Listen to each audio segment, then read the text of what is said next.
विद्यार्थी मित्रांनो, आपला हा आता तिसरा क्वेश्चन नॉट फॉर प्रॉफिट कन्सर्नचा. मागचे दोन क्वेश्चन आपण असे घेतले होते की ज्यामध्ये आपल्याला फक्त income and expenditure account open करायचे होते.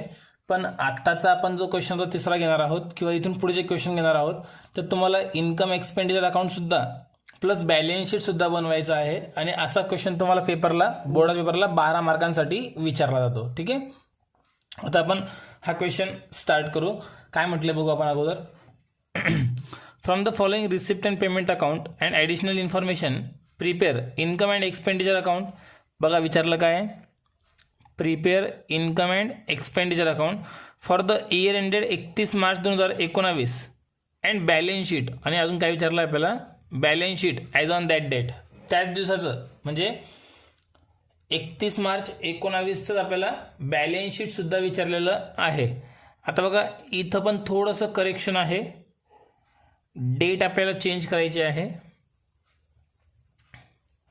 इथे 2020 दिलेलं आहे, 2019 पाहिजे. बाकी सर्व ठीक आहे.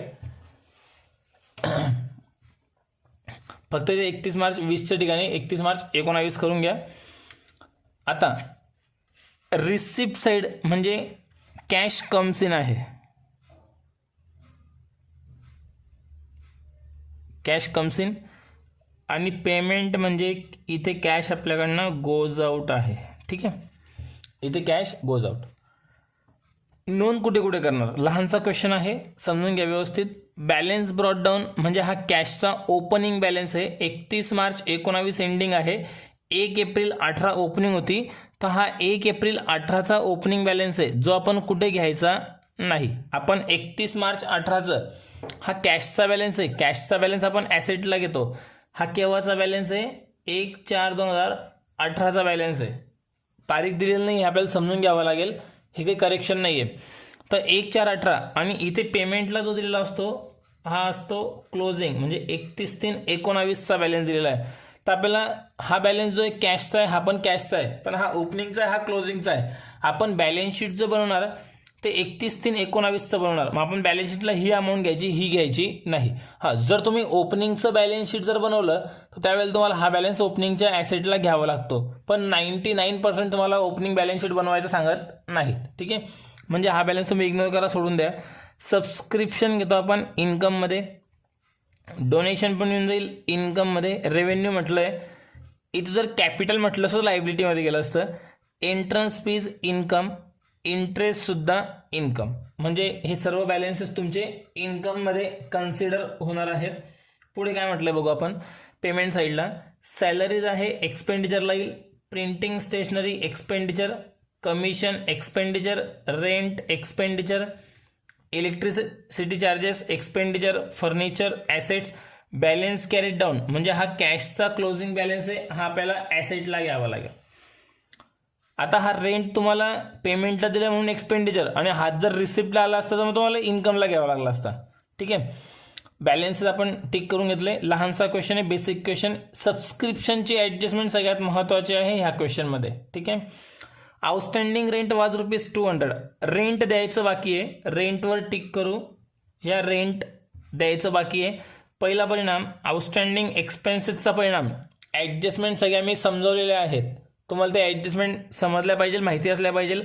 पहिला परिणाम रेंटमध्ये ॲड करणार, पहिला इफेक्ट होऊन जाईल रेंटमध्ये ॲड, आणि दुसरा इफेक्ट बॅलन्स शीटच्या लायबिलिटीमध्ये. 2 परिणाम करणार, संबंधित एक्सपेन्सेसमध्ये ॲड आणि बॅलन्स शीटच्या लायबिलिटीमध्ये. आता ही ॲडजस्टमेंट एक्सपेन्सेसवर होती, लक्षात घ्या. आउटस्टँडिंग एक्सपेन्सेसची ॲडजस्टमेंट होती. आता 2 नंबरची ॲडजस्टमेंट सबस्क्रिप्शनवर म्हणजे ह्या इन्कमवर आहे. काय म्हटलं बघू. Subscription include ₹1000 as subscription received in advance.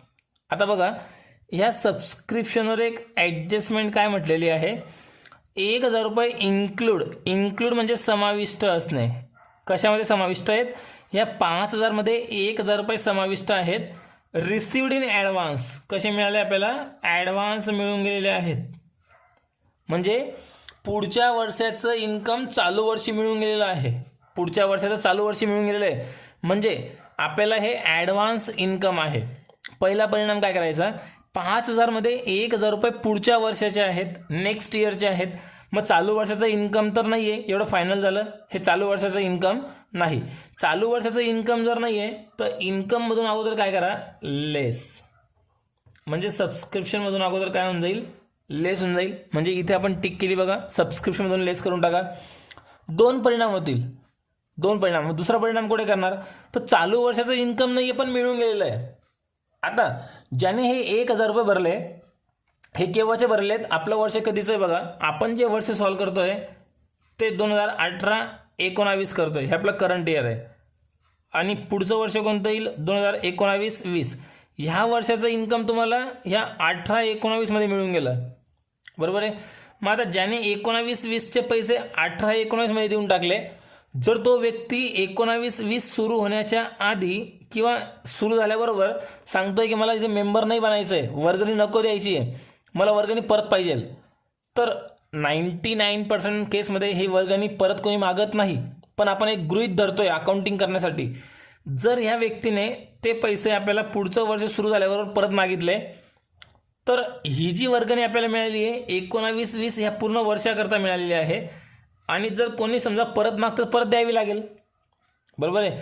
मग परत जर द्यावी लागेल, केव्हा द्यावी लागेल, जर 19-20 हे वर्ष संपून गेलं, 1 वर्ष पूर्ण संपलं, तर परत देण्याचा काही अधिकार नाही किंवा त्याचा परत मागण्याचा काही अधिकार नाही. पण 19-20 सुरू होतोय आणि त्याच वेळेला त्यांनी परत मागून घेतले तर आपल्याला द्यावं लागेल. म्हणजे आपली काय तेवढी लायबिलिटी आहे.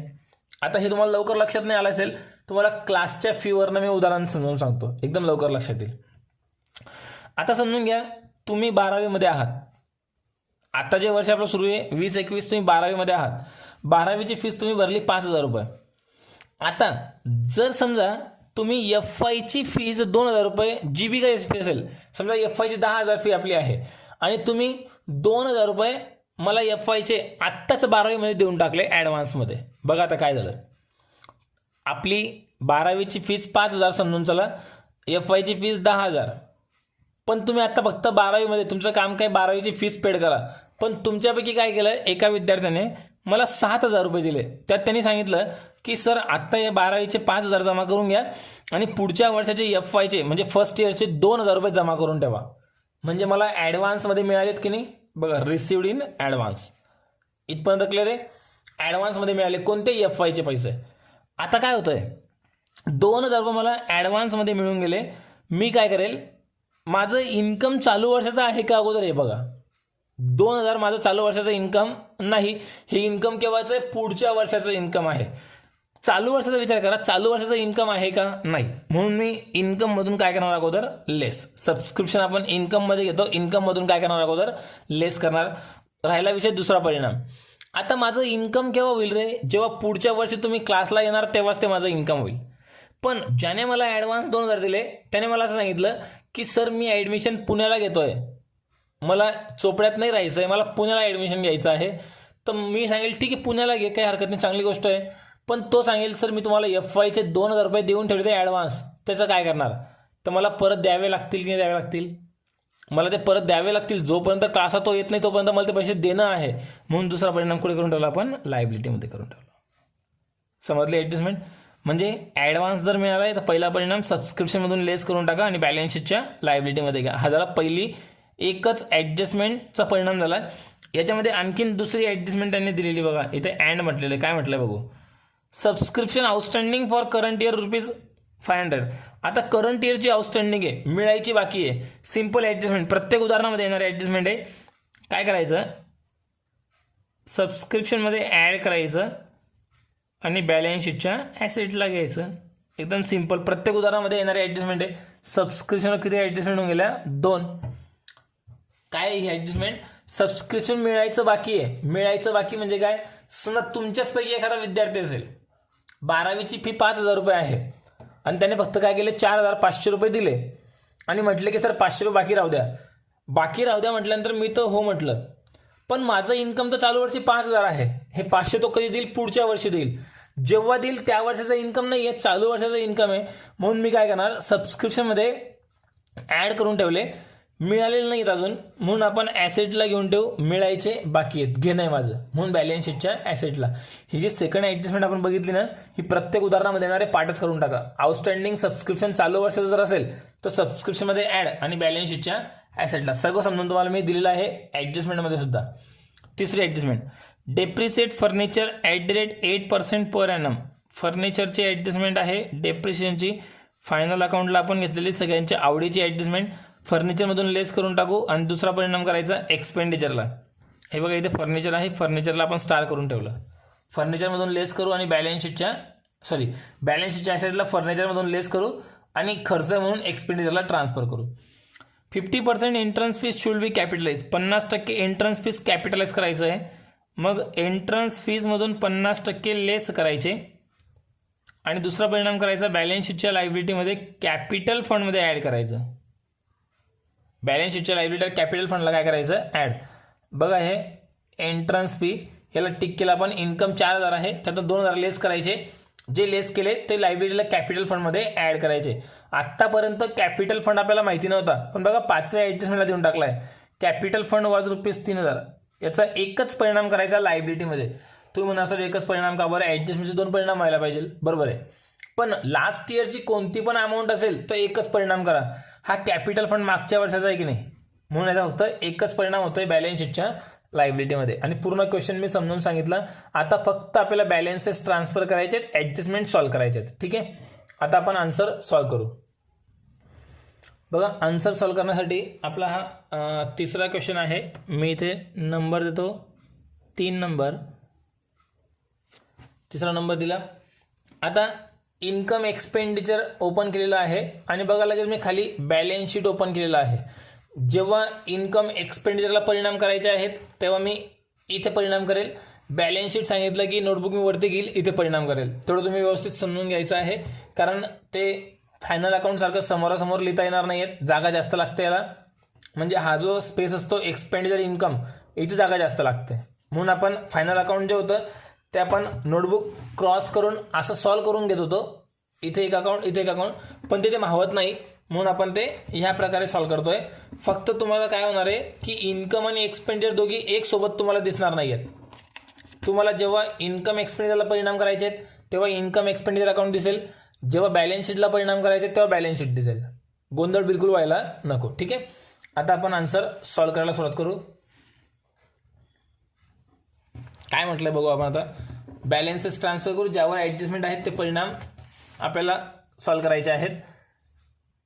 रिसिप्ट साईडला या सबस्क्रिप्शन म्हटलं सगळ्यात महत्त्वाची ॲडजस्टमेंट. बॅलन्स ब्रॉडडाऊन तर आपण लिहित नाही. सबस्क्रिप्शन 5,000 आहे, त्यावर ॲडजस्टमेंट सुद्धा आहे. इन्कममध्ये घेऊ बाय सबस्क्रिप्शन,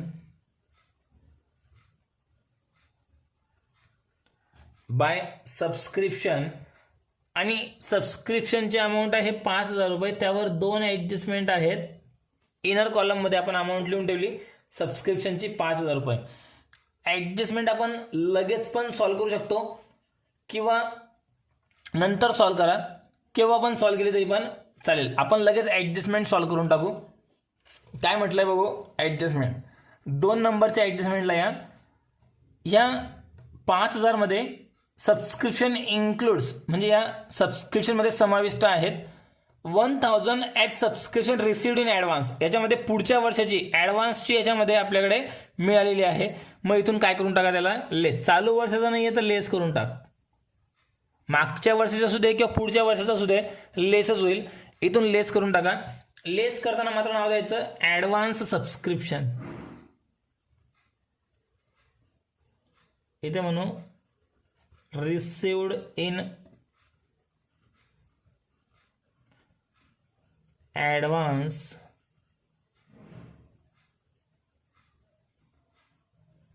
सबस्क्रिप्शन. किती ॲडव्हान्स मिळाला आहे आपल्याला, 1,000 रुपये ॲडव्हान्स मिळाला आहे. आता उरले किती, 4,000 आपण बाहेर पण घेतले असते, पण अजून एक ॲडजस्टमेंट आहे. ठीक आहे, दुसरा परिणाम काय करायला सांगितला, जे ॲडव्हान्स मिळालेले आहेत जोपर्यंत पुढचं वर्ष येत नाही तोपर्यंत आपलं हे इन्कम नाही आहे म्हणून लेस केलं. मग तोपर्यंत आपलं त्याला देणं म्हणून दाखवायचं आहे. तर बॅलन्स शीटच्या लायबिलिटीमध्ये दुसरा परिणाम होईल. बॅलन्स शीटच्या लायबिलिटीमध्ये आपण येऊन गेलो. बॅलन्स शीटच्या लायबिलिटीमध्ये थोडीशी जागा सोडायची वरती, कारण कॅपिटल फंड वगैरे लिहायचा असतो. थोडीशी जागा सोडून मग आपण लिहू subscription received in advance.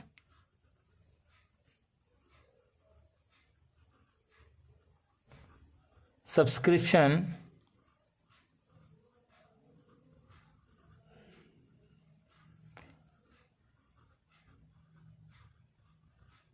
Received in advance. आणि किती ॲडव्हान्स मिळाला आपल्याला? 1000. अमाऊंट जाऊ दे बाहेर 1000. अमाऊंट बाहेर 1000. आणि ही जी दुसरी ॲडजस्टमेंट त्यातली अर्धी ॲडजस्टमेंट आपली कंप्लीट झाली. आता नेक्स्ट पुढे काय म्हटलं बघू आपण. त्यात करंट इयरची आउटस्टँडिंग म्हटली त्यांनी 500 रुपये. ही मात्र ॲड होते. इथे ॲड करताना आपण नाव द्यायचं add outstanding for current year.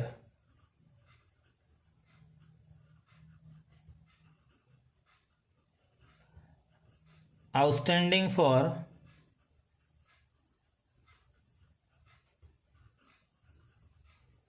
Current year. आणि करंट इयरची किती ॲडजस्टमेंट आहे? अमाऊंट 500 रुपये आउटस्टँडिंगची. तर एकूण अमाऊंट आउटर कॉलममध्ये येऊन जाईल 4500. आता ही जी आपण ॲड केली, ही ॲड केलेली अमाऊंट आपल्याला बॅलन्स शीटच्या ॲसेटला घ्यायची आहे. ॲसेटला पण थोडीशी जागा सोडून मग नाव टाकायचं आउटस्टँडिंग सबस्क्रिप्शन.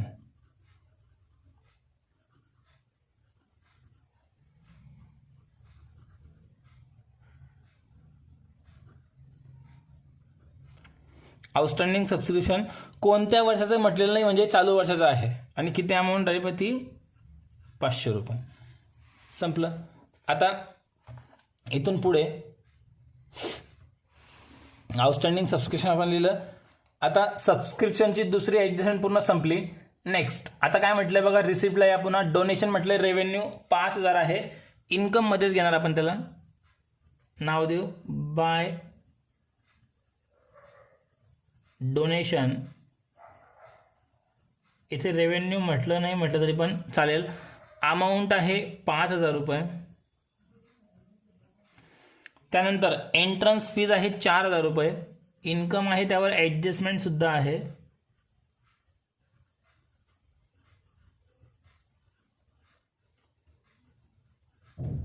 $4000. आणि याच्यावर ॲडजस्टमेंट आहे 50% कॅपिटलाइजची.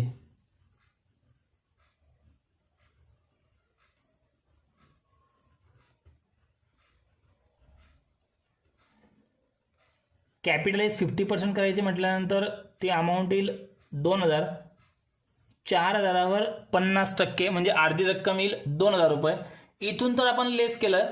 दुसरा परिणाम कुठे करायला सांगितलं? बॅलन्स शीटच्या लायबिलिटीला कॅपिटल फंडमध्ये ॲड. पण बघा बॅलन्स शीटच्या लायबिलिटीमध्ये अजून कॅपिटल फंड लिहिलाच नाही आपण. तो आपल्याला 5व्या नंबरच्या ॲडजस्टमेंटला दिलेला आहे. तो आपण अगोदर लिहून टाकू. इथे कॅपिटल फंड हा नेहमी इनर कॉलममध्ये लिहायचा असतो. कॅपिटल फंड जो तुम्हाला 5व्या ॲडजस्टमेंटला दिलेला आहे 3000. हे लिहून झाल्यानंतर 50% एंट्रन्स फी त्यामध्ये ॲड करायचं आहे 50%.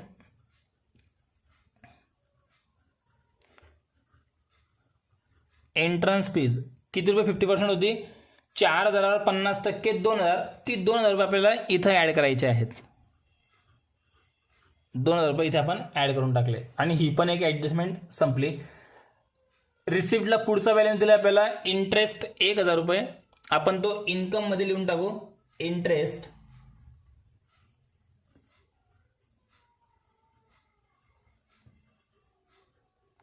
इंटरेस्ट 1000 रुपये. इंटरेस्ट लिहिला गेला. आता रिसिप्ट तर पूर्ण कंप्लीट केली आपण. पेमेंट साईडला येऊ. सगळ्यात पहिले तुम्हाला सॅलरीज दिलेला आहे. सॅलरी एक्सपेन्सेस आहे, एक्सपेंडिचरला घेऊन टाकू. इथे नाव देऊ एक्सपेंडिचरमध्ये टू सॅलरीज. अमाऊंट आहे 4000 रुपये. अमाऊंट डायरेक्ट आउटर कॉलममध्ये 4000, कारण ॲडजस्टमेंट काहीच नाही.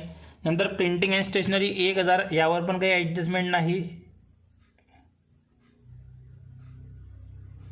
Printing and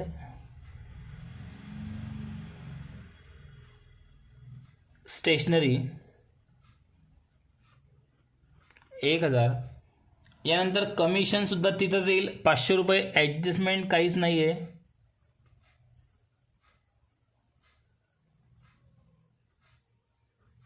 commission 500. यानंतर पुढचा बॅलन्स रेंट आहे 2000, पण त्यावर ॲडजस्टमेंट आहे. अमाऊंट इनर कॉलममध्ये आपण लिहून ठेवू. टू रेंट अमाऊंट आहे 2000, इनर कॉलममध्ये घेतली. ॲडजस्टमेंट नंबर फर्स्ट, पहिली ॲडजस्टमेंट काय म्हटलं आहे, आउटस्टँडिंग रेंट रुपीज 200, 200 रुपये आउटस्टँडिंग आहे. आउटस्टँडिंग नेहमी इथे ॲड करतो, नाव देऊ ॲड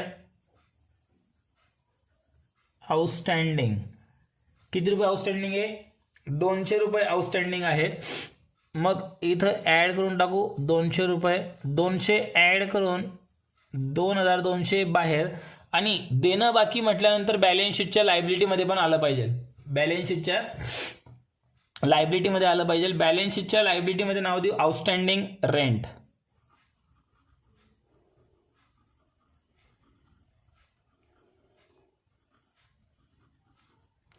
आउटस्टँडिंग रेंट 200 आउटर कॉलममध्ये.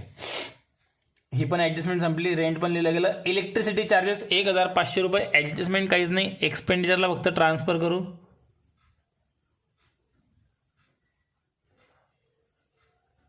इलेक्ट्रिसिटी चार्जेस अमाऊंट आहे 1500 रुपये. त्यानंतर फर्निचर आहे, ॲसेटला येईल, त्यावर मात्र ॲडजस्टमेंट आहे. फर्निचर ॲसेटला घेऊ.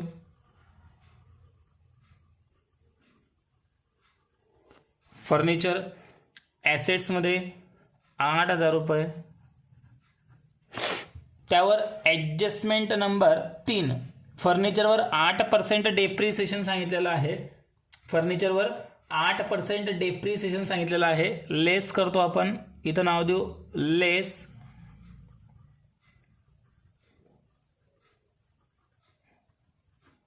डेप्रिसिएशन 8%. 8000वर 8% काढता आले पाहिजे तुम्हाला. 8000वर 8% आपल्याला काढता आले पाहिजे. कसे काढतो आपण, काढून दाखवतो तुम्हाला वेगळ्या कागदावर. 8000वर 8% जर काढायचे असतील तर कसं इक्वेशन, 8000 गुणिला 8 भागीला 100 करायचे. 100 फिक्स आहे, 2 शून्य कट 2 शून्य कट, 8 8 64 आणि हा एक शून्य, जसा तसा 640 रुपये. हे 640 ह्याच्यावरचं आलं डेप्रिसिएशन. लेस करतो आपण डेप्रिसिएशन. 8000मधून 640 जर लेस झाले तर बॅलन्स आपला उरून जातो 7360 रुपये. 7360 बॅलन्स उरला. पहिला परिणाम डेप्रिसिएशन लेस केलं. दुसरा परिणाम एक्सपेंडिचरला आलं पाहिजे. इथं नाव द्यायचं टू डेप्रिसिएशन ऑन फर्निचर 640 रुपये. डेप्रिसिएशन ऑन फर्निचर 640 लिहिलं गेलं. नंतर शेवटी बॅलन्स कॅरीड डाऊन म्हटलंय, तो कॅशचा बॅलन्स असतो, नेहमी लक्षात घ्या. मग इथं घेऊन टाकू cash in hand. Cash in हँडचा बॅलन्स आहे 1000 रुपये. 1000 कॅशचा बॅलन्स पण लिहिला. सर्व बॅलन्सेस ट्रान्सफर झाले. ॲडजस्टमेंट चेक करून घेऊ. सर्व ॲडजस्टमेंट आपल्या कंप्लीट झालेल्या आहेत. ॲडजस्टमेंट सर्व कंप्लीट केल्या. आता अकाउंट्स क्लोज फक्त आपल्याला करायचे आहेत. अकाउंट्स क्लोज करताना इन्कम एक्सपेंडिचर अगोदर घेणार. इन्कम एक्सपेंडिचरची जी साईड जास्त असेल त्या साईडची आपण अगोदर टोटल करू. बघू आपण एक्सपेंडिचर जास्त की इन्कम जास्त आहे. 4 आणि 1 5, 5500 आणि 2200, 5 आणि 2 7, 7700, 8700, 9200, 9200, 9840च्या जवळपास काहीतरी अमाऊंट आहे. आता इकडचे टोटल बघू आपण. 4 आणि 5 9500, 11500, 12500. इन्कम जास्त आहे. मग आपण अगोदर इन्कमची बेरीज करून टाकू.